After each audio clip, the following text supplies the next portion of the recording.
Good morning guys, aniya ko karon sa usa ka project nga diin ang king post ng kinhangan og welded studs and welded paddle flanges which are required as the anchorage for the casting of top slab.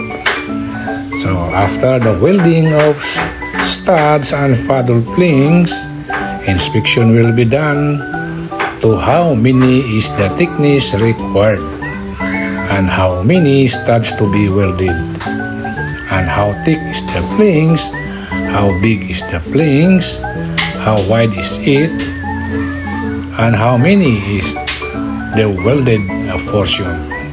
So after all, the thickness will be measured by an instrument like that. So guys, don't forget to subscribe my YouTube channel, to follow, share, and likes, hit the notification bell so that you will be notified once another video is uploaded. So like that is the testing of how big is the welding to the point of welding, the thickness in between the king post and the stud. Then the MPI test will be followed.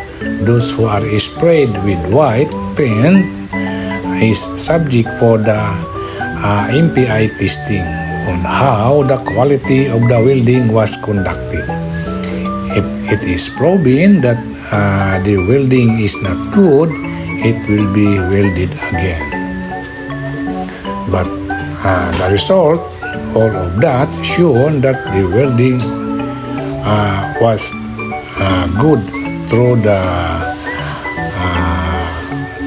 licensed technician who will do the inspection. It is written on the report that all is done well.